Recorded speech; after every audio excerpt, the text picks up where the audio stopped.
Connectez-vous, connectez-vous. L'incontournable. J'espère que vous allez très bien, chers parents, chers amis. Mettez-vous en ligne. L'homme n'est rien. Mettez-vous en ligne, mettez-vous en ligne, mettez-vous en ligne, on se laisse.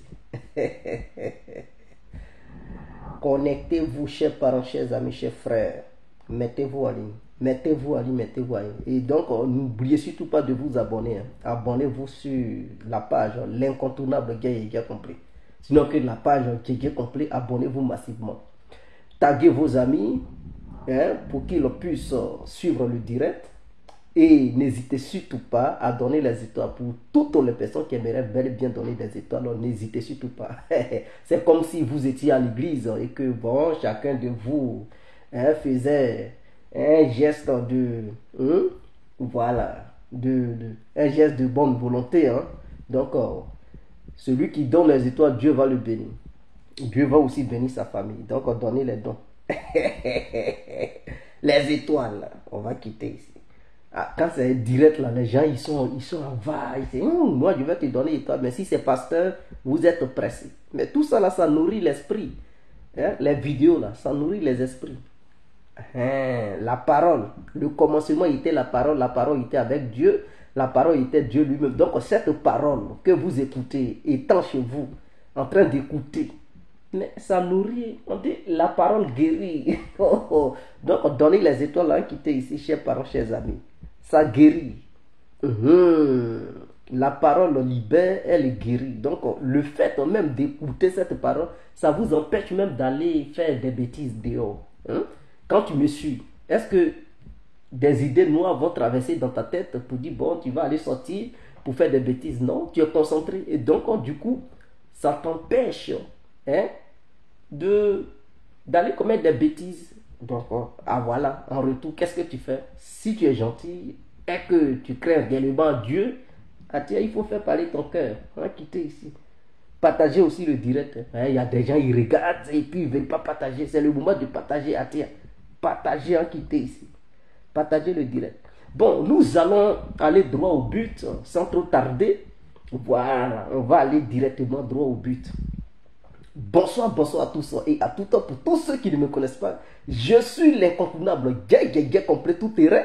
L'homme dont on parle, l'homme qui n'a pas froid aux yeux, l'homme qui ne mâche pas ses mots. Vous pouvez aussi m'appeler devant la vie, l'homme n'est rien, gouverneur italien, docteur Mondon, appelez-moi Boumou, laisse-moi mourir 5 heures, plein droit, El Padrino, Camari, Dezoula, Moudia. Alors nous voilà à nouveau devant cette caméra, chers parents, chers frères, chers amis, pour parler du dossier de Charles Blé-Goudé. Voilà, donc affaire de Charles Blé-Goudé est arrivée à Côte d'Ivoire. Soro Dieu mon pleure.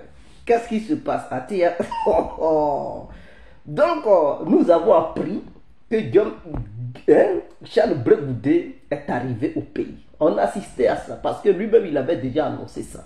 Donc on assistait à ça, on dit oh il y a du monde qui est sorti pour aller accueillir Mbappé malgré cette pluie diluvienne qui s'abattait sur le pays.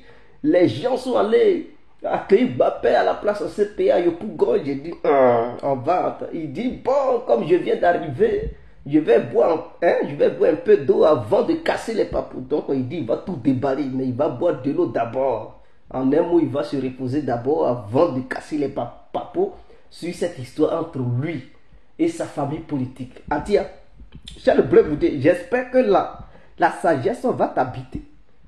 Je dis, j'espère que la sagesse va t'habiter. Et tu ne vas pas aller faire n'importe quoi là-bas. Parce qu'on sait. On sait et puis on est assis là, on a les informations et puis on est assis là. Le propriétaire de tous les dossiers.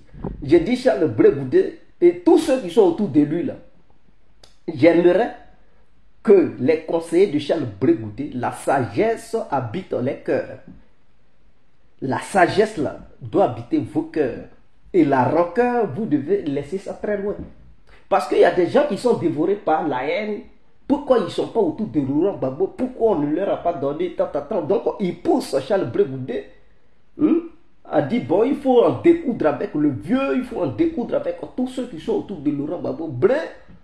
Là, il ne faut pas te fier aux paroles du peuple ivoirien. Je suis clair, je dis les paroles du peuple ivoirien sont des paroles à double tranchant.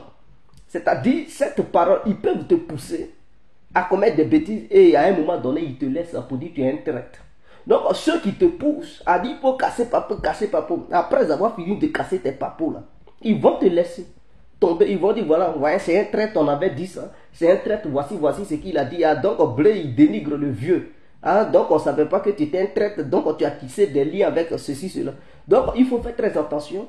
Si la haine t'habite, hein, le peu de temps que tu prendras pour boire de l'eau, là, c'est-à-dire le temps qu'il te faut pour te reposer, il faudrait que tu fasses travailler ton cerveau pour que la sagesse puisse remplacer la haine. Ou bien, comment on appelle ça, hein? La sagesse puisse t'habiter en fait. Parce que si tu suis les conseils de ceux qui veulent te pousser à dénigrer Laurent Gbagbo, ce n'est pas un bon chemin. Je tiens à te le dire. Des gens vont te pousser, oh vas-y, il faut casser les papos, le vieux, hein, il se prend pour qui? Gbagbo se prend pour qui? Ceci, cela. Et tu vas aller dire n'importe quoi. Vers la fin, le peuple va te délaisser. Faut pas regarder ceux qui sont allés t'accueillir. Hein. Ah oui, parmi ceux qui sont allés t'accueillir, là, il y a aussi les gens du RADP là-dedans. Mais c'est comme ça. Il y a des badauds politiques. Quand je dis badauds politiques, c'est-à-dire, il y a des gens qui sont là, au sein de la population, ils ne te supportent pas. Mais lorsqu'ils attendent de parler de toi, ils courent pour aller voir, ce qui se passe. Donc, il y a ces gens de personnes. Parce que Blé, il a duré hors du pays.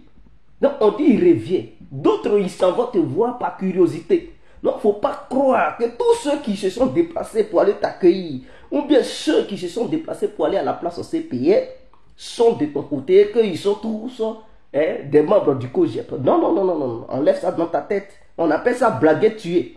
Donc, si tu te bases sur ça, pour dire, bon, j'ai la popularité, s'il y a élection, je vais gagner. Blé, c'est du mensonge.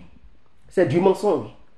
Ceux qui se sont déplacés, là, parmi eux, là, il y a des gens du RADP, des gens du PDCI, des gens du PPACI, des gens du GPS. Même il y a des gens même qui ne te supportent pas, mais qui sont allés te voir pour dire, qui est Blé Goudé là même. Il y a des enfants même qui ne faisaient pas politique. Est-ce que tu comprends même?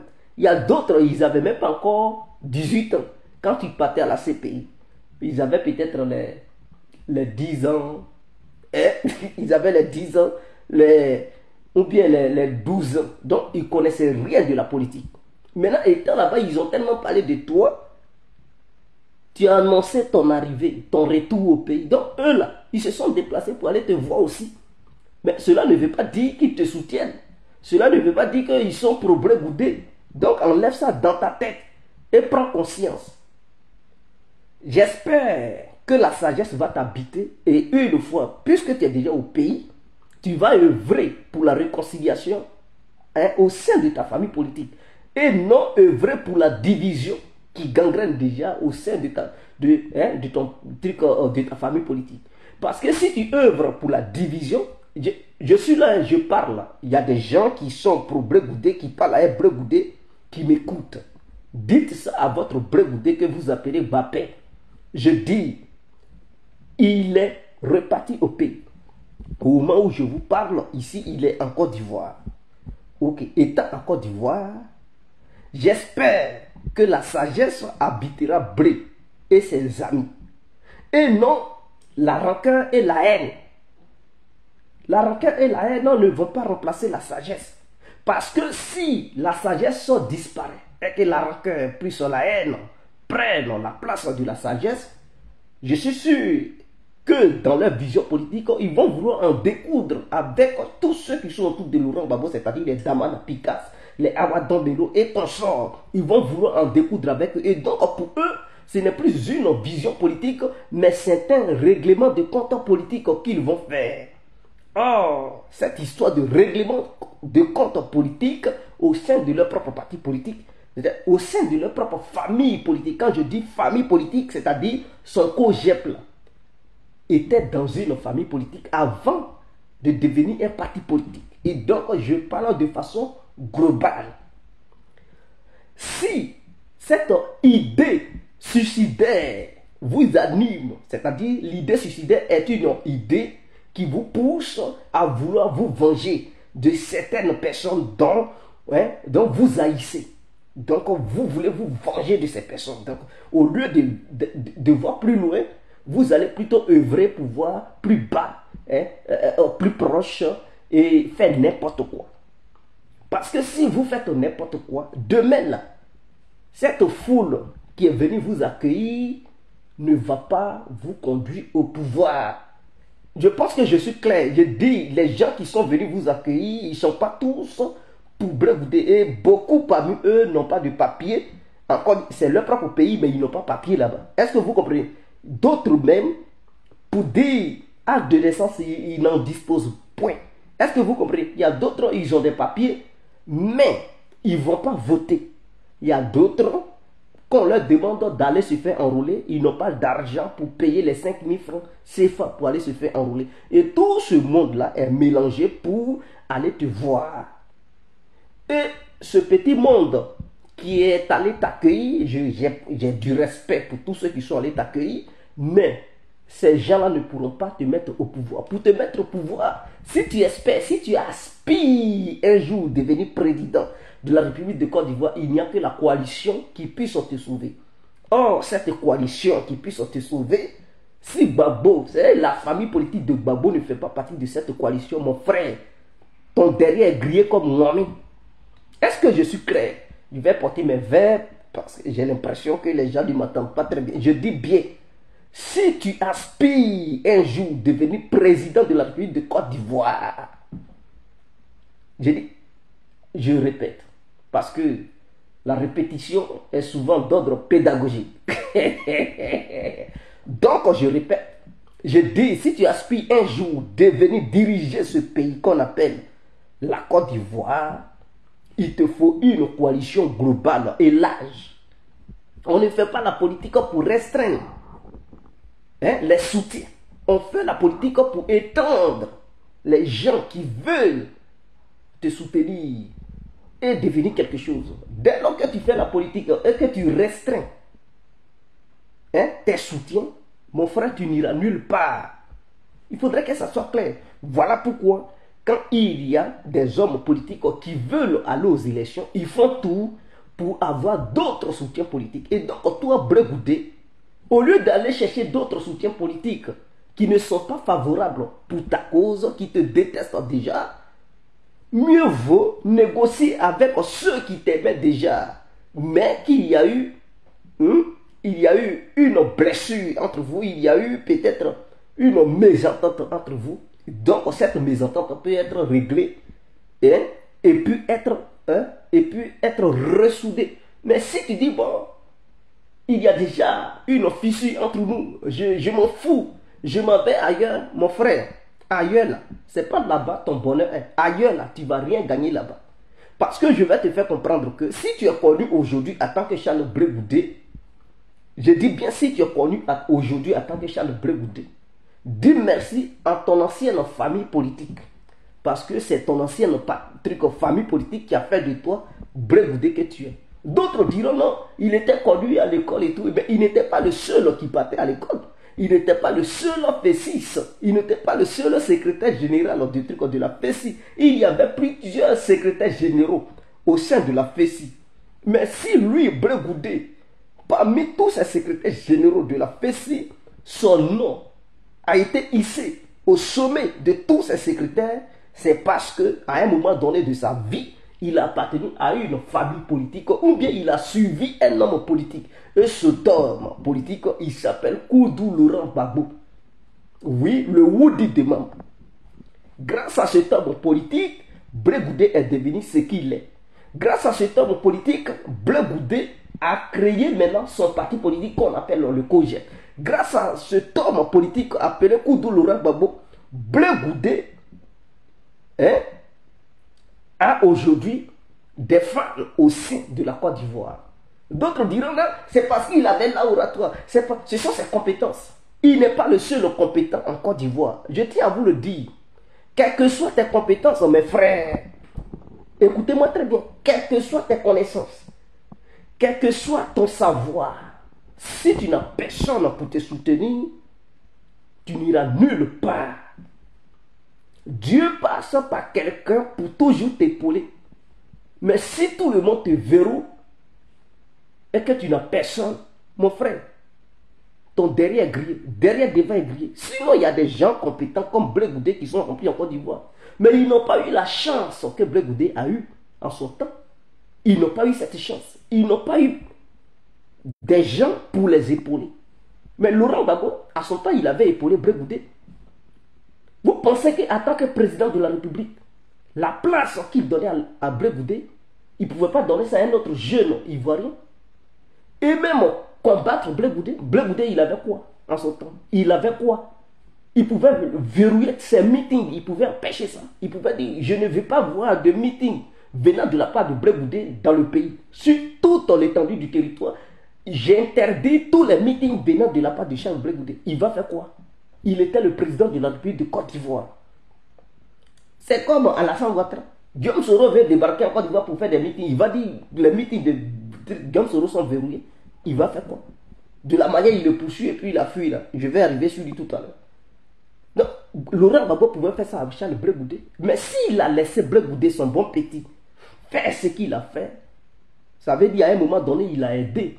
Et Blé Goudé, les meetings qu'il faisait là, l'argent ne venait pas de son propre truc, de ses propres poches. L'argent venait d'ailleurs.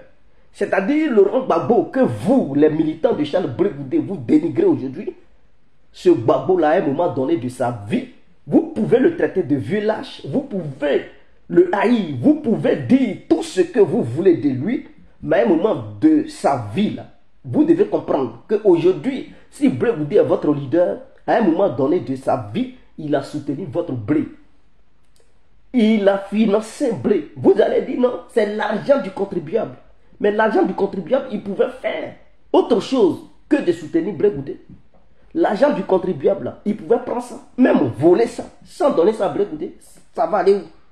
On a vu plusieurs présidents en Côte d'Ivoire qui volent, qui font du n'importe quoi avec l'argent du contribuable. Ce n'est pas aller quelque part. Est-ce que vous comprenez? Mais s'il a pris cet argent du contribuable, avec tous les Ivoiriens qui sont remplis là-bas, et ils visent un seul jeune, et il lui permet d'être au-dessus de ses amis jeunes, vous devrez dire Dieu merci. Et ce jeune aujourd'hui, il est devenu quelqu'un. Si ce jeune, il est arrogant, il est égoïste, si ce jeune ne veut pas connaître ses bienfaits, ses bienfaiteurs d'hier, à un moment donné, vous devez lui rappeler. Ou bien c'est la prison qui l'a effrayé, la CPI l'a bipé. Et donc, du coup, c'est mélangé dans sa tête. Ah, c'est le vieux con qui a fait que je suis parti à la CPI. Le prix, il devait savoir que lorsqu'on fait la politique, il y a tous les risques là-dedans. On dit Blé Goudé n'était pas préparé. Dites à Blé Goudé d'aller étudier l'histoire.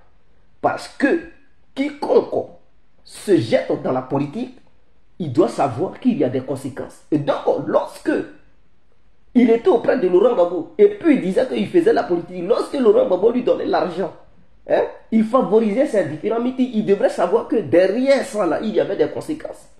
Et que de la manière Laurent Gbagbo était haï par la communauté, entre parenthèses, dite internationale, lui aussi, tous ceux qui étaient auprès de Laurent Gbagbo, ils allaient être aussi haïs, combattus de la même manière, il combattait Laurent Gbagbo. Blé Goudé n'est pas un enfant, il devrait comprendre ça. Donc, ce n'est pas cette histoire de ces pays qu'il a bipé qui va mélanger sa tête. Il y a d'autres là, ils n'ont pas eu la chance d'être bipés par la CPI, ils sont morts. Dites ça à Blé. Je dis bien, quand il va en Côte d'Ivoire, là, il n'a qu'à aller à William Civil. Il y a des tombes partout. Ceux-là, ils n'ont pas eu la chance de se faire poursuivre par Fatou Bensouda. Eux là, ils sont morts. Des gens sont devenus des orphelins au pays. D'autres sont portés disparus. D'autres sont en exil. D'autres sont en prison. Ils ne sont pas encore sortis, les militaires, je vais parler d'eux. Donc, dites à Blé Goudé que son arrogance, j'espère qu'il a laissé ça dans ces pays là-bas. En allant en Côte d'Ivoire, il va prendre un nouveau vêtement pour porter ça. Quand je dis nouveau vêtement, je vais parler du comportement qu'il a eu ici en Europe. Parce qu'on a vu Blé Goudé sur les différents médias en train de de lancer des proverbes à l'encontre du vieux et ses militants, ses sympathisants, en train de clasher Laurent Gbagbo. D'autres disaient que c'est Laurent Gbagbo qui empêchait Blé Goudé de rentrer en Côte d'Ivoire. D'autres disaient que non, c'est Laurent Gbagbo qui bloquait le passeport de Blé Goudé. Jusqu'à ils sont allés dénigrer le vieux en ce sens. Donc, je pense que Blé Goudé va comprendre et qu'il ne va pas oublier son passé. Aujourd'hui, s'il est devenu grand, c'est que Dieu avait décidé qu'il fasse ainsi pour devenir grand. Il fallait qu'il aille à la CPI et de là-bas, il allait aussi devenir grand. Mais avant de devenir grand, là, il a eu un parcours. Et ce parcours-là, il y a eu des gens qui ont fait partie de ce parcours. Donc, ces gens-là, il leur doit du respect. S'il veut aller loin en politique, s'il aspire diriger le pays, il doit respecter son aîné, le vieux père Laurent Gbagbo. Parce que sans lui, Blé Goudé n'allait pas aller quelque part. Sans lui, là, il n'allait pas aller quelque part. Ce n'est pas Bédier qui allait faire de toi ce que tu es devenu. Ce n'est pas Alassane Ouattara qui allait faire de toi ce que tu es devenu. Ce n'est pas je ne sais qui d'autre qui allait faire de toi ce que tu es devenu. Ce n'est pas Oufoué qui allait faire de toi ce que tu es devenu. C'est Gbagbo. Dis merci à Gbagbo. Parce que vous étiez nombreux, les jeunes officistes. Mais il t'a choisi. Il a choisi Bré. Tu n'étais pas le seul qui avait l'oratoire. Vous étiez nombreux. Mais il t'a choisi. Et il a fait de toi ce que tu es. Comme Alassane Ouattara a choisi Soro. C'est la même chose. Chacun avait son bon petit. Donc Blé demande pardon à Gbagbo. L'arrogance n'est pas une bonne chose. Ah non, c'est sa femme qui est autour là. Femme ou pas. Je dis bien femme ou pas. Envoie des gens demandent pardon au vieux. C'est tout. Tu lui demandes pardon. On n'a pas besoin de te justifier. On n'a pas besoin de t'attendre, te justifier. Non, le vieux m'a manqué du respect. Ceci, cela. C'est pas aujourd'hui parce que Fatou Bensouda n'a pas pu te mettre en tôle que tu sors de là. Tu vas dire non, le vieux t'a manqué du respect. Quand tu bouffais l'argent du vieux, il te manquait pas du respect. Ou bien quand il était au pouvoir, je pense que quand il était au pouvoir, peut-être à un moment donné, il te grondait. Il te criait là-dessus, mais tu ne disais rien parce qu'il était au pouvoir, parce qu'il avait l'argent à te donner. Donc tu ne disais rien. Tu ne disais pas que non, je suis frustré parce que le vieux m'a manqué de respect. Parce que après ça, après avoir fini de te gronder, il te donne le jeton. Après avoir fini de te manquer de respect, il te donne le jeton. Donc du coup, tu acceptais tout. Tout ce qu'il te disait, tu acceptais. Maintenant qu'il n'est plus au pouvoir, là, Blé Goudé, il est devenu intouchable. Le vieux n'a plus le droit de lui donner des conseils. Il n'a plus le droit de lui dire ce qui ne lui plaît pas. Blé Goudé, maintenant, il a poussé les galons. Blé Goudé manque maintenant du respect aux vieux. Blé Goudé se prend maintenant pour, je ne sais pas quoi, John Pololo, auprès de Laurent Gbagbo. Et il dénigre le vieux. À un moment donné, il faut arrêter. À un moment donné, tu es arrivé en Côte d'Ivoire, envoie des gens pour demander pardon à Laurent Gbagbo. Tu te réconcilies avec Laurent Gbagbo. Tous ceux qui sont autour de Laurent Gbagbo, ils vont dire oui. Il n'y a pas un qui va s'opposer. Dès lors qu'il y a une très bonne entente entre toi et Gbagbo, là, les bons petits de Laurent Gbagbo qui sont autour de lui, là, ils vont exécuter. C'est Gbagbo qui est leur patron. Si le patron a dit oui, les bons petits, eux aussi ils exécutent. Ils ne vont pas dire non. Si Gbagbo dit c'est mon petit, je me suis réconcilié avec lui, tout ce qui s'est passé c'est fini. Les autres là, eux aussi là, ils vont dire oui. C'est comme Alassane Ouattara.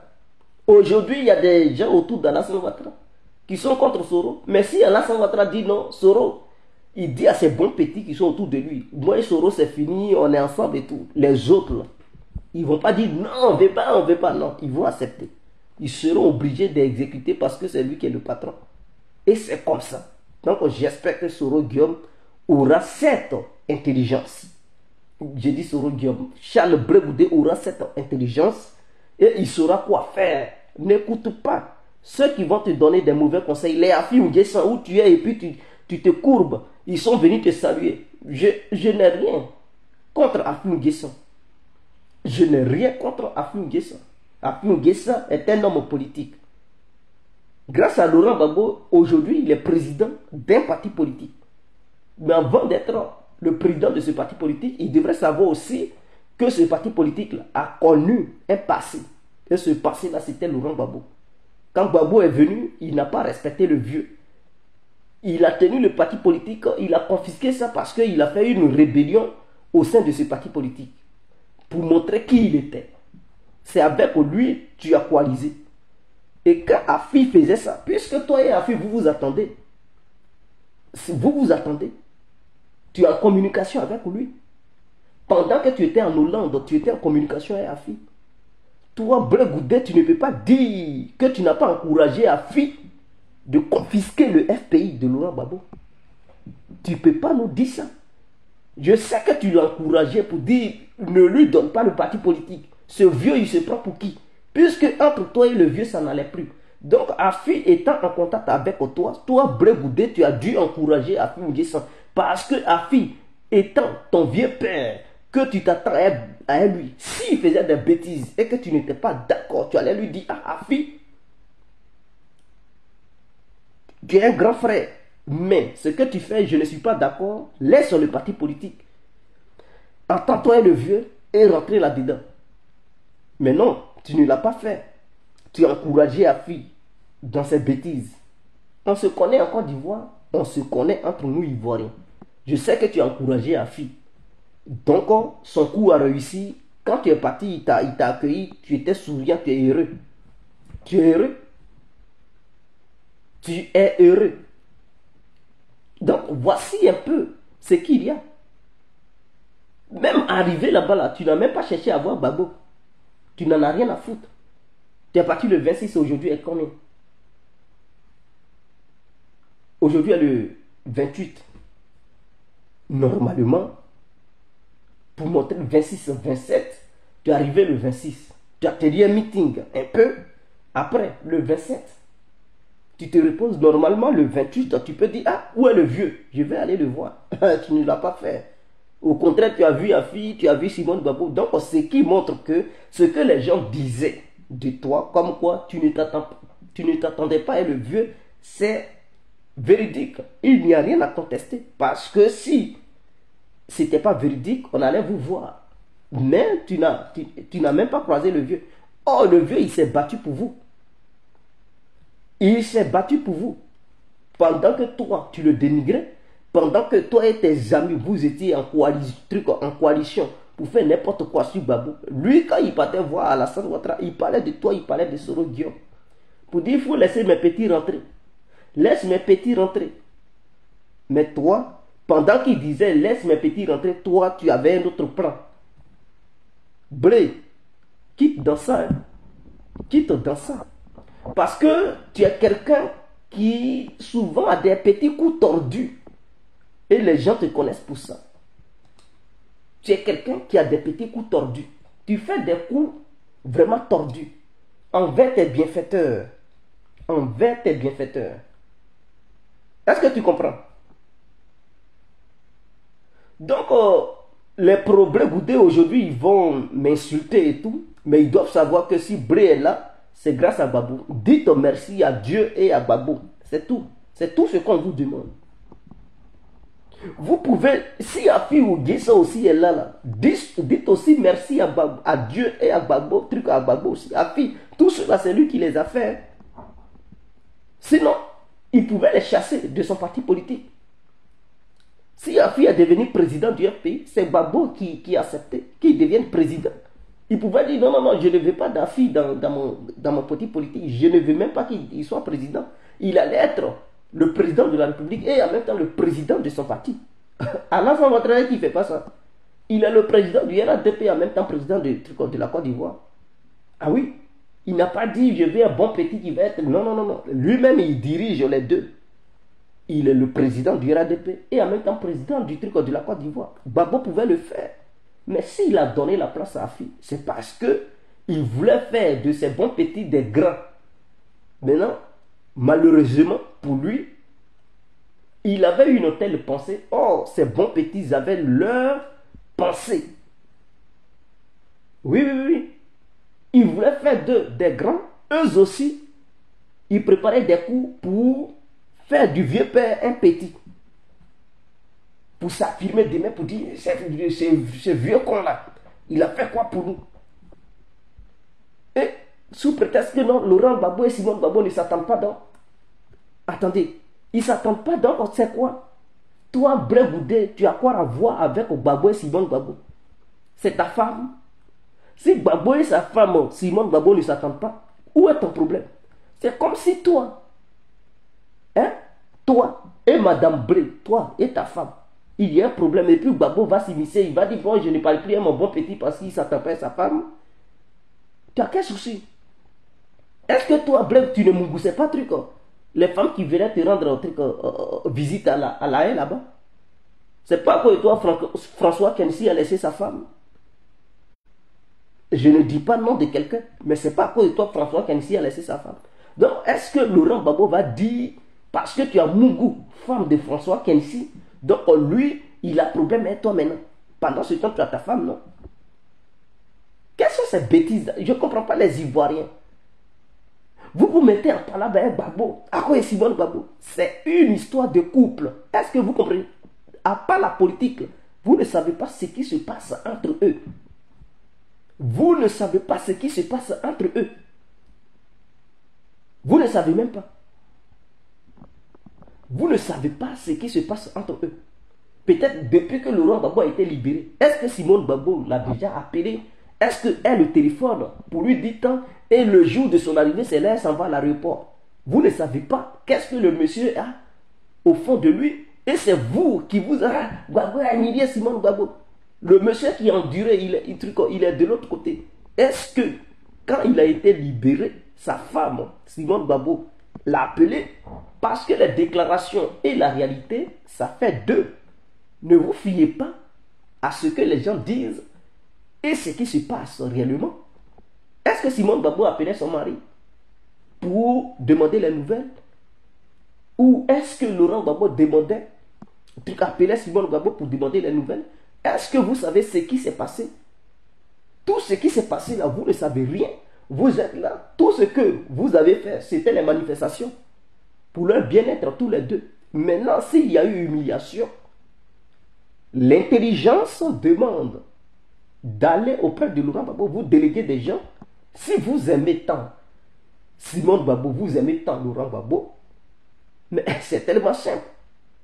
Vous faites une délégation pour dire, on s'en va demander à Gbagbo, est-ce qu'il va vous chasser? Il ne va pas vous chasser. Et votre délégation part pour dire, ah, on a vu quelque chose qui s'est produit à l'aéroport lors de ton arrivée. On n'a pas aimé. Et donc, on aimerait savoir qu'est-ce qui s'est réellement passé. Qu'est-ce qu'il y a pour que tu as eu un tel comportement vis-à-vis de ta femme. Un comportement désagréable vis-à-vis de la mère de tes enfants. Il va vous expliquer. Maintenant, vous ne savez rien et vous mettez dans le truc, hein, dans le mouvement. Gbagbo est mauvais, c'est un vieux con à cause des femmes. Nati Baba. Regardez-moi des gens comme ça. Comme si, entre vous là, est-ce que Brégoudé, il va nous dire c'est la femme avec qui il est là? Il va nous dire c'est sa première femme?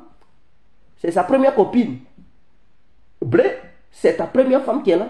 Vous aussi, vous qui parlez, qui criez sur Gbagbo, si on veut fouiller dans vos vies là, parmi vous, il y a des gens qui ont eu 6 enfants, 8 enfants, et ils ne sont plus ensemble. Leurs couples se sont cassés. Même quand tu veux même leur parler de trucs, de leur passé, oh non, non, non, je ne veux pas entendre parler de ça. Mais pourquoi? Qu'est-ce qui vous arrive? Et quand on veut même parler de vos ex, je ne sais pas, les femmes comme hommes, non, non, non, non, non, je ne veux pas entendre parler de celui-là ou bien celle-là. Qu'est-ce qui se passe? C'est parce qu'il y a eu des choses. Et donc, vous ne voulez même pas qu'on vous parle de votre passé ou bien des noms de certaines personnes. Donc, s'il y a eu mouvement entre Gbagbo et Simone, ça n'a rien à voir avec vous. Au contraire, vous qui êtes autour de Gbagbo et Simone, vous devez leur dire, bon, si dans le couple ça ne va pas, mais politiquement parlant, on veut que vous soyez ensemble. Personne parmi vous n'a fait cette démarche. Chacun a pris son camp. Chacun a choisi son camp. Oh, on va créer notre mouvement. Voilà des gens. On appelle ça des gamelins politiques. Vous n'êtes pas mature politiquement parlant et vous voulez faire la politique. Un tel comportement ne peut pas vous permettre de prendre le pouvoir. Même le grand Alassane Ouattara, je dis bien le grand Alassane Ouattara, qui était soutenu par le Grand Nord, avant de prendre le pouvoir, il a eu besoin d'une coalition. On peut dire tout ce qu'on veut. Même sa guerre contre Laurent Gbagbo, là, il a eu besoin d'une coalition pour faire la guerre. Est-ce que vous le savez? Pour prendre le pouvoir, là, face à Gbagbo, là, vous pouvez dire FSCI, tout. Mais avant de créer FSCI, là, avant d'affronter le gouvernement de Gbagbo qui était au pouvoir, il a eu besoin d'une coalition. Il y avait le PDCI, MFA, UDPC, tout ce que vous pouvez imaginer. Les anarchies communales, les trucs, je ne sais pas, il a eu les Kona Bédier, tout cela. Il a tout fait pour les mettre dans son camp. Comme ça, il était sûr maintenant de ses forces. Plus la communauté internationale, avant de livrer la guerre finale à Gbagbo, suite à ça, il a gagné. Mais vous voulez remporter des élections, vous voulez gagner, au lieu de vous mettre ensemble, au lieu d'œuvrer pour la paix entre vous, mais non, vous vous divisez, chacun dans son coin. Ah, je vais gagner. Tu comptes sur quoi pour gagner? Je dis, tu comptes sur quoi pour dire que tu veux gagner? Même Laurent Gbagbo, je tiens à vous rappeler, parce que ceux qui disent, non, Gbagbo avait gagné. Oui, Gbagbo avait gagné en 2000. Il avait gagné pourquoi? Il avait gagné parce que en 2000, le PDCI et le RDR n'avaient pas participé aux élections. Le PDCI et le RDR n'avaient pas participé aux élections. Donc Laurent Gbagbo et Guy Robert plus quelques petits partis politiques s'étaient affrontés. Voilà pourquoi le FPI de Laurent Gbagbo avait eu cette chance. Donc il n'avait pas besoin de coalition pour gagner. Mais dès lors qu'on dit tous les grands partis politiques de la Côte d'Ivoire participent aux élections, tu ne peux pas gagner une élection, un coup KO, sans aucune coalition. Il faudrait que ça soit clair. Donc Blé Goudé ne peut pas gagner une élection en comptant sur la fille Simone Gbagbo. Ça ne peut pas lui remporter la victoire. Non. Dites-leur que ça, là, leur petite coalition ne peut pas donner la victoire à Blé Goudé et ses coalisés là. Même la grande coalition, Gbagbo, Blé Goudé, Simone Gbagbo, Afi, ça ne suffit pas. Parce que même s'il présentait un seul candidat, il ne pouvait pas gagner un coup KO. C'est moi qui le dis. Un coup KO, là, il ne peut pas le faire.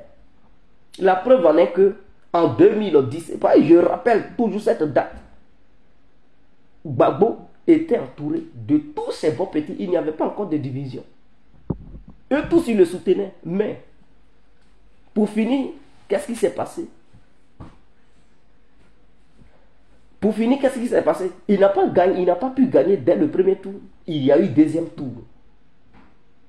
Donc, imaginons que hier, quand il était avec vous tous, toi, Blé Goudé, tu soutenais Gbagbo. Tu faisais, tu amassais des gens autour de toi. Tu tenais des discours, tu battais campagne pour Gbagbo. Tous ceux-là, tous les bons petits de Gbagbo étaient autour de lui. Les Awastalon, les trucs. J'ai dit, même il y a eu même certaines grosses têtes qui avaient fui le RDR pour rejoindre Laurent Gbagbo. Comme Monsieur Feu, lui qui est mort au Ghana, là, comment il s'appelle? C'était une grosse tête du RDR. Ben Soumaoro, tous ceux-là, ils avaient rejoint Gbagbo. Mais malgré cela, il n'a pas pu gagner dès le premier tour. Bref, est-ce que ça te rappelle? Parce que si tu ne connais pas ton passé, tu ne sauras pas d'où tu vas. Le passé permet de préparer le futur et de mieux être dans le présent. Tu me dis, oh, c'est le passé, je n'ai rien à foutre. Non. Voilà pourquoi toujours il y a l'histoire.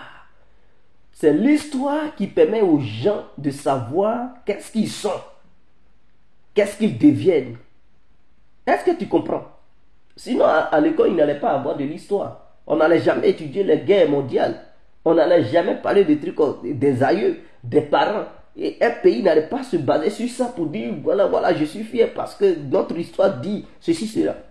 Donc, les élections qui se sont passées en Côte d'Ivoire font partie de l'histoire.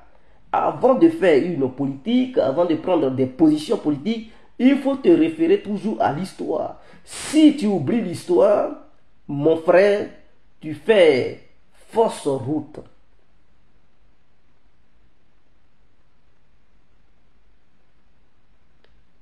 Est-ce que tu comprends? Donc, je pense que je suis clair. Maintenant, concernant Guillaume Soro, j'ai appris que les militants de Guillaume Soro pleurent. Pourquoi Blé Goudé est rentré et puis Soro Guillaume n'est pas rentré? Mes frères, c'est ça la vie. On dit le temps est un second nom de Dieu. Le temps là est un autre nom de Dieu. Ah oui, oui, oui, oui. Guillaume Soro, je sais, parce que concernant, par rapport aux informations dont nous disposons, Guillaume Soro a mal au cœur. Il a mal le fait que Babo et Blé Goudé sont rentrés et lui, il n'est pas rentré. Lui, on l'empêche de rentrer. Qu'est-ce qui se passe? Mais Guillaume, c'est ça la vie. C'est ça la vie. Les Blé et Babo, là, tu as contribué à leur extradition vers la CPI. Tu as participé à cette extradition vers la CPI. On les a envoyés à la CPI. Pourtant, il y avait la justice en Côte d'Ivoire. Tu tenais encore le ministère de la Défense, Soro Guillaume, quand Laurent Gbagbo partait. Blé Goudé, quand il partait, je pense que peut-être tu étais le ministre de l'Intérieur ou bien président de l'Assemblée nationale. Tu avais encore de l'influence. Tu t'attendais encore à Alassane Ouattara. Pourquoi tu n'as pas empêché cela? Pourquoi tu n'avais pas plaidé? Mais tu encourageais cela. Même tu avais monté aussi le coup pour que Blé Goudé puisse être attrapé comme un poussin, hein, depuis le Ghana vers la Côte d'Ivoire. Et tu tenais des discours, hein, comme si tu étais le départ et la fin. Mais tu penses que Dieu n'allait pas te payer pour ça? Mais voici les conséquences. Voilà pourquoi quand on pose des actes, il faut prévoir les conséquences de ces actes qu'on pose. Tu t'es battu pour Alassane Ouattara. Voici les résultats qui sont là. Tu t'es battu pour lui. Nous ne disons pas que tu as mal fait ou tu as bien fait. Mais après ta victoire sur les autres, après leur arrestation, il fallait procéder autrement. Et non te considérer comme le lion qui n'avait pas de concurrent. Et que tu pouvais tout faire, tout planifier, hein, comme tu voulais. Aujourd'hui, ceux que tu avais chassés de ton pays, ceux que tu pensais qu'ils allaient être condamnés à mort chez les Occidentaux, aujourd'hui, là, ils repartent sur leur terre natale. Et toi, tu fuis. Tu es maintenant chez les Occidentaux. Tu ne peux plus rentrer. Rien n'est garanti que ton retour sera ton vivant ou ton cadavre. On ne souhaite pas ça, mais rien n'est garanti. Parce que tu avais souhaité que ceux-là, Blé Goudé et Laurent Gbagbo, soient condamnés à la CPI. Et donc, s'ils étaient condamnés là-bas, qui mourraient? C'est leur corps, même leur corps n'allait pas rentrer en Côte d'Ivoire. Ils allaient enterrer leur corps chez les Européens. Rien n'est garanti que toi, Soro Guillaume, ton corps pourra aller en Côte d'Ivoire. Imaginons que quelque chose... Je ne souhaite pas ça, mais si un malheur te frappait, tu penses que Alassane Ouattara va accepter que ton corps rentre? Rien ne va rentrer. Et donc, ce que tu avais souhaité aux autres, peut-être c'est ce qui va t'arriver. Dieu ne dort pas. Dieu n'est pas Gaou. Soro, tu as zaï. Tu as zaï. Il faudrait que tu tiennes un discours officiel sur une chaîne internationale. Puisque tu aimes bel et bien les chaînes internationales, c'est là-bas, tu es bon. Hein, tenir tes propos pour demander pardon à toute la nation. Demande pardon à Gbagbo, à Soro Guillaume, à tous les Ivoiriens. Demande pardon à Alassane Ouattara. Et puis on va aviser pour voir si on doit te laisser pour rentrer ou pas. Dans le cas contraire, tu vas rester là où tu es. Tu vas te pavaner comme un oiseau. Voler, aller de pays en pays, jusqu'à on ne sait jamais. Donc voici les militants de Guillaume Soro qui pleurent. Ne pleurez pas, c'est votre client qui a commencé premièrement. Et donc Dieu est en train de lui montrer comment, comment ça se passe. Donc ne pleurez pas. Ne pleurez pas. Il est là-bas, il vous blague. Guillaume Soro, le futur président de 2025. Mais j'ai l'impression que vous qui êtes grand comme ça, là, Soro Guillaume arrive encore à manipuler vos cerveaux. Il marche encore dedans et vous le croyez. Guillaume Soro vous promet qu'il va être président en 2025 et vous êtes sûr de vous. Quelqu'un même qui est incapable de rentrer même dans une ambassade de la Côte d'Ivoire, il fuit. Il est incapable même de mettre ses pieds sur un territoire africain, dans un pays africain. Il est là, fait le tour du monde, il court.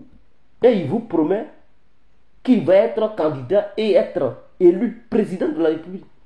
Mais pour gagner une élection, on ne débat pas comme ça, il faut préparer le terrain. Et la constitution ivoirienne est claire. Avant d'être candidat, il faut avoir vécu sur le terrain pendant 5 ans. Lui, il ne vit pas en Côte d'Ivoire. Nous sommes en 2022, mes frères. Donc, même s'il débarquait en Côte d'Ivoire en 2022, ça ne lui fait pas encore les 5 ans pour prétendre être candidat en 2025. Et donc, vous devez comprendre quand même, lisez quand même les tests. Puisque lui, il aime se référer aux tests. Donc, lisez quand même les tests. Il va dire, oh, c'est pas moi-même qui... C'est pas toi ou c'est toi ou...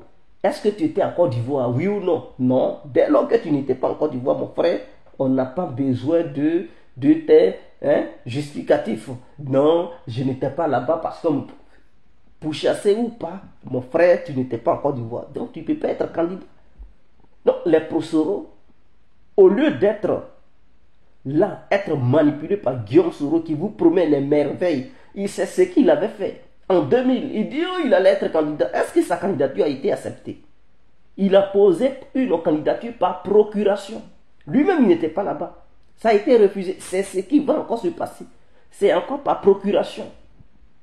Ça va être rejeté. Vous allez faire quoi? Non, vous allez rester là, faire des vidéos. Oh, Guillaume Soro, futur président. Ne rêvez pas, mes frères. Ne rêvez pas. Préoccupez-vous plutôt du sort de Guillaume Soro. Est-ce qu'il va rentrer en Côte d'Ivoire vivant ou il va rentrer là-bas, les pieds, trucs devant? C'est ce qui devrait vous préoccuper. Au lieu de rester là, parler de trucs. Mais nous lui souhaitons une longue vie pour qu'il comprenne réellement la sentence de Dieu. Et qu'avec Dieu là, son comportement qu'il avait eu dans le passé, c'est ce qu'il est en train de payer. Il doit se repentir. C'est très important.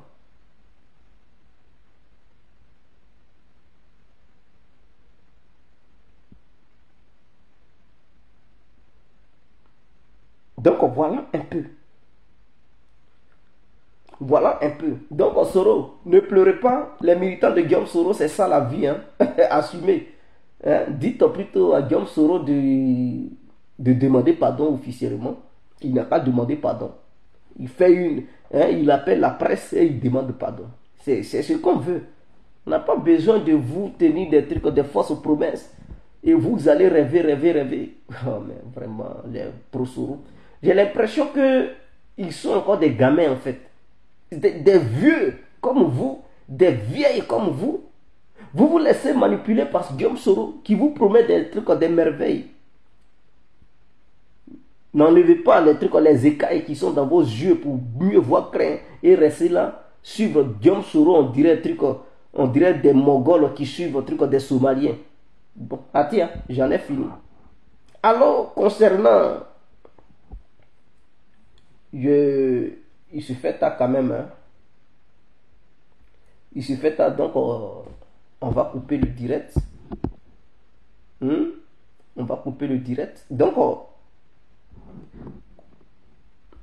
par rapport aux informations dont je dispose, l'offensive russe de l'hiver débutera en janvier. Je répète, l'offensive russe de l'hiver débutera en janvier. Pourquoi? Parce que la Russie ne veut pas envoyer ses soldats à l'abattoir. elle est en train de mieux les préparer, mieux les former. Donc les 300 000, sinon c'est 310 000 mobilisés, sont en train d'être formés comme il se doit. Le front était long de 1000 km, maintenant ça s'est réduit de 800 km. Donc ils sont maintenant mieux placés, ils sont maintenant mieux protégés. Les Ukrainiens ne peuvent plus avancer. Pendant ce temps, ils préparent mieux leurs 300 000, 310 000 mobilisés. Parce que en face d'eux, ils savent maintenant que ce n'est plus une question d'Ukraine, c'est une question d'une coalition des pays membres de l'OTAN. Même la Pologne faisait son bilan. La Pologne dit qu'elle a perdu 1200 soldats sur le territoire ukrainien. Donc vous comprenez que si les Polonais eux-mêmes ils font leur bilan pour dire qu'ils ont perdu 1200 soldats sur le territoire ukrainien, donc vous comprenez que ce ne sont pas les soldats ukrainiens seuls qui font la guerre à la Russie. Donc si c'était les soldats seuls ukrainiens qui faisaient la guerre à la Russie, d'où proviennent ces 1200 soldats dont la Pologne étale sur la place publique pour dire non, elle a perdu 1200 soldats. Et avant-hier, la Russie a bombardé une base des soldats polonais. Il y a eu 200 morts encore, donc ça fait 1400.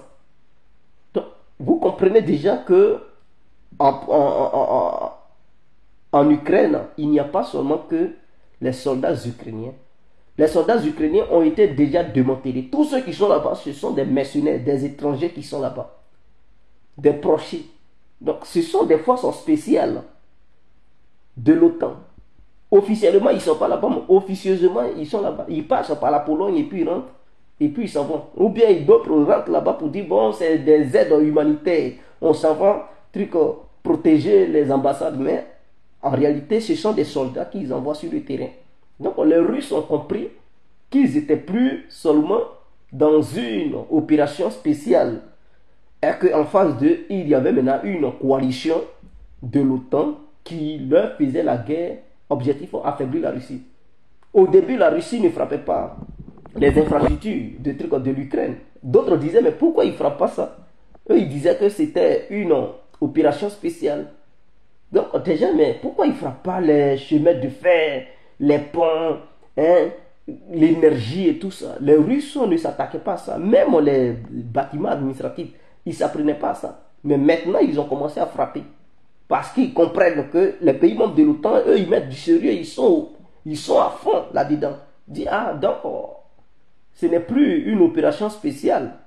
Mais nous sommes en face de l'OTAN et les Russes ont dit qu'ils n'ont pas envie de détruire totalement l'Ukraine, qui est un pays voisin. Parce que si l'Ukraine est détruite totalement, et c'est un pays voisin, la criminalité en Russie va commencer à grimper parce que l'Ukraine va être le nid de tous les voyous et tous les terroristes. Et de l'Ukraine, ils vont profiter pour déstabiliser la Russie. Et donc, les Russes disent qu'ils ne veulent pas totalement détruire toute l'Ukraine. Leur objectif, c'est que le gouvernement ukrainien n'a qu'à signer, et c'est-à-dire n'a qu'à se mettre autour de la table pour signer, pour dire qu'ils veulent la fin des opérations spéciales. Dans le cas contraire, la Russie n'aura pas le choix de tout faire pour chasser le gouvernement de Zelensky. Donc c'est ce que les Russes ont dit. Et même les Américains, ils reconnaissent. Ils disent non, les Occidentaux ont eu une fausse lecture. Que les Russes n'ont pas besoin des armes atomiques pour détruire l'Ukraine. Ils peuvent décider de détruire toute l'Ukraine. Mais ils ne le font pas. Est-ce que la Russie n'a pas la Tsar Bomba? La Russie a tout ça. La Tsar Bomba, ce n'est pas une bombe atomique. Ils peuvent convertir ça en bombe atomique, mais il y a d'autres Tsar Bomba qui ne comportent pas de trucs d'ogive nucléaire. Donc c'est une bombe qui avait poussé les Américains à signer le New START, le contrôle sur les armements. Parce que la puissance, quand les Russes avaient lagué ça, la puissance était assez que ça effrayait les Américains. Ils ont dit non, on doit contrôler, on doit signer un traité, hein, entre la Fédération de Russie et l'Amérique pour contrôler non, entre l'URSS et les Russes et les Américains pour contrôler les armements. Ils ont ces armes, ils n'ont même pas encore utilisé. Ils n'utilisent pas des bombes pour laguer ça partout en Ukraine. Quand vous les voyez, ce sont des missiles qu'ils envoient. Sinon, il y a des bombardiers qui volent à haute altitude, qui peuvent laisser des bombes tomber de la manière que les Américains font là, tomber sur l'Ukraine pour, hein, des tapis de bombes, hein, pour massacrer. Mais ils ne le font pas. Ils ne le font pas. Donc voilà, quand ils disent non, ils n'ont plus de trucs d'armes, non, c'est du n'importe quoi. Parce que les Russes n'ont pas encore utilisé des bombes. Allez-y demander des trucs aux Syriens. Quand ils étaient en Syrie, ils laguaient les bombes comme ça tombait sur les trucs, les barbus là. Mais en Ukraine, ils ne font pas ça. Parce qu'ils n'ont pas envie de créer assez de dégâts. Ils n'ont pas envie de détruire toute l'Ukraine. Vous voyez, s'ils détruisent l'Ukraine, et c'est ce que les Occidentaux veulent, que la Russie détruise toute l'Ukraine, et de l'Ukraine, maintenant, ils vont envoyer des terroristes pour aller déstabiliser la Russie, faire des attentats, faire n'importe quoi. Et c'est ce qu'ils veulent. Maintenant, les Russes, ils comprennent. Ils ne veulent pas ça. Ils veulent que si le gouvernement qui est là tombe, quelqu'un d'autre vienne qui va permettre aux Ukrainiens et aux Russes de s'attendre. Mais les Européens, eux, c'est pas dans leur gamme. Eux, ils n'en ont rien à foutre des Ukrainiens. Eux, ils utilisent l'Ukraine pour faire la guerre à la Russie. Mais ils ne veulent pas que la guerre déborde.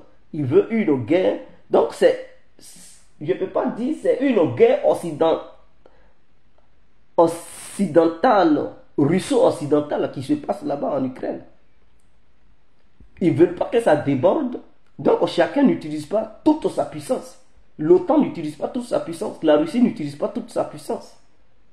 Donc, ils font une guerre de proxy. Chacun utilise le peu de puissance qu'il a, hein, et la grande puissance reste en arrière. Ils n'utilisent pas des armes qui peuvent détruire. Quand ils vont laver ça, ça va tuer des milliers de civils. D'autres disent non, il y a des trucs, des civils qui meurent.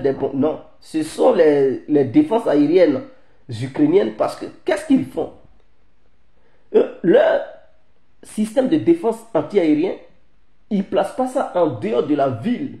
Ils placent ça, hein, où il y a les habitations. Ils cachent ça dans les cours. Mais quand c'est comme ça, quand les Russes laguent les missiles, les systèmes de défense anti-aérien sont aussi lancés. Maintenant, ils ne branchent pas le système d'autodestruction. C'est-à-dire, quand le missile anti-aérien est lancé et qu'il n'atteint pas sa cible, il s'autodétruit. Mais les Ukrainiens ne le font pas. Ils débranchent. Et donc, ces missiles s'en vont tomber sur des habitations. Et suite à ça, ils disent non, ce sont les Russes qui visent ces maisons en fait. Mais en réalité, non. Et c'est la preuve en est que c'est tombé en Pologne. Parce que pour que le monde entier voie, 2 missiles sont tombés en Pologne, ça avait tué 2 personnes. Et ils avaient dit que c'était les Russes. Et après analyse, ils ont su que non, ce n'était pas des Russes. Et que c'était leur système de défense qui avait frappé la Pologne. Imaginons que ces mêmes missiles tombaient sur l'Ukraine. Ça tapait un hôpital ou bien une école. Ils allaient dire c'est les Russes. Personne n'allait aller vérifier. Automatiquement, ils allaient dire oh, ce sont les Russes, C'est parce que c'est tombé en Pologne et qu'il y a eu une analyse. Voilà pourquoi les gens ont dit que ce sont les Ukrainiens. Mais si c'était tombé sur le territoire ukrainien, ils allaient dire que c'était les Russes. Et la propagande allait dire les Russes tuent des trucs, des civils, tuent des enfants, hein, laguent des missiles sur des trucs, hein, dans des jardins et tout. Donc la réalité est autre. Ce sont leurs propres missiles qui s'abattent sur le truc. Ce sont des missiles à haute précision qui visent des objectifs. Est-ce que quand les Russes frappent, vous attendez qu'il y a eu beaucoup de morts? Si réellement ils faisaient semblant pour viser des maisons, des immeubles, mais à chaque bombardement, vous allez attendre qu'il y a eu 100 morts, 200 morts. Mais non, quand ils bombardent, il n'y a pas beaucoup de morts. À moins que le site où ils frappent, s'il y avait des gens qui travaillaient là-bas, oui, ils peuvent prendre des coups. Mais s'il n'y a personne qui travaille là-bas ce jour-là, il ne va pas avoir de mort. Voilà pourquoi souvent ils frappent et puis ils disent bon, il y a eu 1 mort ou 2 morts. Donc voilà un peu. Maintenant, les Ukrainiens, ils mentent. Les Occidentaux mentent. Pour la propagande qu'ils font, ils disent non, leur système de défense travaille bien et efficace. Et que les Russes ont lagué. Sans missiles, ils ont détruit au moins 70%. En fait, ça, c'est la propagande occidentale pour faire croire au monde entier que leur système de défense qu'ils ont donné aux Ukrainiens, ça fonctionne et qu'ils ont les meilleurs systèmes de défense. Mais après ce tapage, on comprend que non, l'Ukraine manque d'énergie et que la neige, l'hiver arrive et que la Russie détruit les infrastructures. Mais si vous interceptez les missiles russes et que vous prétendez que vos systèmes de défense aérienne sont, des défenses aériennes sont efficaces, mais pourquoi vous pleurez encore que vous n'avez plus d'énergie, il n'y a plus de courant, il n'y a plus d'eau et ceci? Ça veut dire vos systèmes sont des passoires et que toute leur propagande qu'ils font, ce sont des mensonges. Ils interceptent rien, c'est des menteurs. Est-ce que vous comprenez? Ils disent on a intercepté. Ils ont lancé un truc en 70, on a intercepté un truc en 60. Il n'y a que 10 qui sont passés. Mais après, il pleut dans toutes les villes que les Russes ont visées. Toutes les villes. Quand la Russie vise des villes, ils disent on a intercepté tout. Mais après, ils pleurent pour dire il n'y a plus de courant, ceci, cela. Vous comprenez leur propagande. En fait, les Occidentaux ont compris que s'ils disent qu'ils n'ont pas pu intercepter les missiles, les pays, les clients des Occidentaux qui veulent acheter des systèmes de défense ne vont pas acheter leur système. Parce qu'ils comprennent que non, ce sont des systèmes qui ne sont pas efficaces. Surtout les Arabes, ils voient ça clair. Ils voient clair dedans. Les Saoudiens, les Qataris et tout. Ils vont dire, ah, donc vos systèmes ne marchent pas. Et vous nous vendez ça. On ne veut plus payer ça, on veut aller ailleurs. Donc vous comprenez. Donc c'est une question de business. Voilà pourquoi ils font la propagande. Zelensky a demandé le Patriote, le système de défense Patriote. Ils ont dit non, on ne vous donne pas. Parce que les Américains ne veulent pas mettre le Patriote à leur disposition. Et puis les Russes, les missiles russes vont humilier le Patriote américain. Donc du coup, ils ne veulent pas. Parce que si ils envoient ça en Ukraine et que ça ne fait pas l'effet escompté, mais personne ne va encore acheter ce système de défense. Vous comprenez? Donc ça sera une humiliation totale. Voilà pourquoi ils ne veulent pas amener ça là-bas. Les Français ont cru que pour eux allait bien marcher leur mamba avec les Allemands. Ils ont envoyé, c'était du n'importe quoi. Les Américains, leur NASAM, c'est leur système de défense qui surveille, qui protège Washington, leur capitale américaine. Ils ont envoyé ça en Ukraine, mais ça ne marche pas. Ça ne marche pas. Ce sont des passoires. Les Russes laquent des missiles. Et ce ne sont pas des missiles hypersoniques que les Russes utilisent. Ils utilisent des vieux missiles soviétiques et ils sont incapables de les intercepter. Imaginons maintenant si ce sont les missiles hypersoniques à tir. Est-ce qu'ils peuvent les intercepter? Puisque les Russes utilisent des missiles des années 70, des années 80, des années 90 et tout, et début 2000. Ils n'arrivent pas à les intercepter. Donc vous comprenez déjà que les Russes n'ont pas encore utilisé leurs nouveaux missiles, les Kinjal, les poils, si on veut dire trucs. Bon, tous leurs nouveaux missiles qu'ils ont, ils n'ont pas encore utilisé. Donc voilà un peu. Voilà un peu.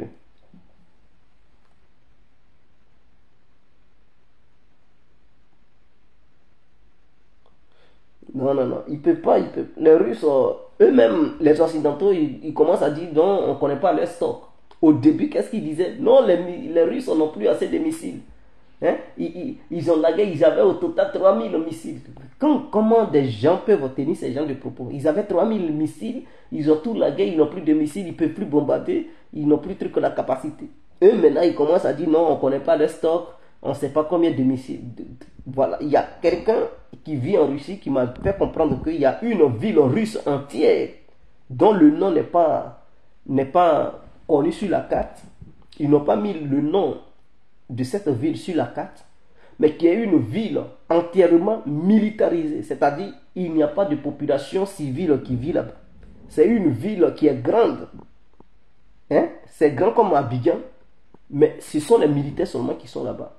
Et c'est une ville où les gens y travaillent. C'est-à-dire quand tu es là-bas, tu travailles pour les armes. C'est pas, tu ne travailles pas pour autre chose en fait. C'est une ville militarisée et tous ceux qui habitent là-bas, c'est pour travailler pour les armes. Et ils fabriquent des armes matin, midi et soir. Donc imaginons que une ville comme Abidjan, tout ce qui est là-bas, comme industrie, il n'y a rien d'autre que des industries de l'armement. Ils produisent seulement que des armes et tous les habitants travaillent dans l'armement. Donc, il dit, voilà, c'est une ville comme ça. Et que la Russie est beaucoup, il ne va pas manquer de trucs de munitions ou de missiles parce que ils produisent beaucoup et ils ont une ville entière pour ça. Et cette ville, c'est une ville militaire dont le nom ne figure pas sur la carte. Donc, vous pouvez connaître tous les noms des différentes villes russes, mais celle-ci, il n'y a pas son nom sur la carte. Donc, c'est une ville secrète. Un étranger ne rentre pas là-bas. Si tu veux rentrer, on dit non. Tu ne rentres pas. Si tu n'es pas russe, tu ne travailles pas là-bas, tu ne peux pas rentrer. Il ne laisse personne rentrer. Voilà. C'est classé secret défense. Et c'est là-bas qu'ils fabriquent leurs missiles cachés que les gens ils ne connaissent pas pour ne pas que les services de renseignement des autres pays puissent avoir des informations sur ça et tout. Donc c'est là-bas qu'ils fabriquent tout. Donc voici un peu de la manière les Américains ils ont leur zone 50 ou 54 ou quoi là, quelque chose là. Voilà, c'est comme ça les Russes. Donc chaque pays a une ville comme ça où ils fabriquent tout et personne ne doit rentrer là-bas. Voilà, tout est bloqué. Personne, aucun avion ne peut survoler dans l'espace aérien d'une telle ville. C'est comme ça. Donc, ciao, je vous souhaite une très bonne nuit et prenez bien soin de vous en ensemble. Ciao.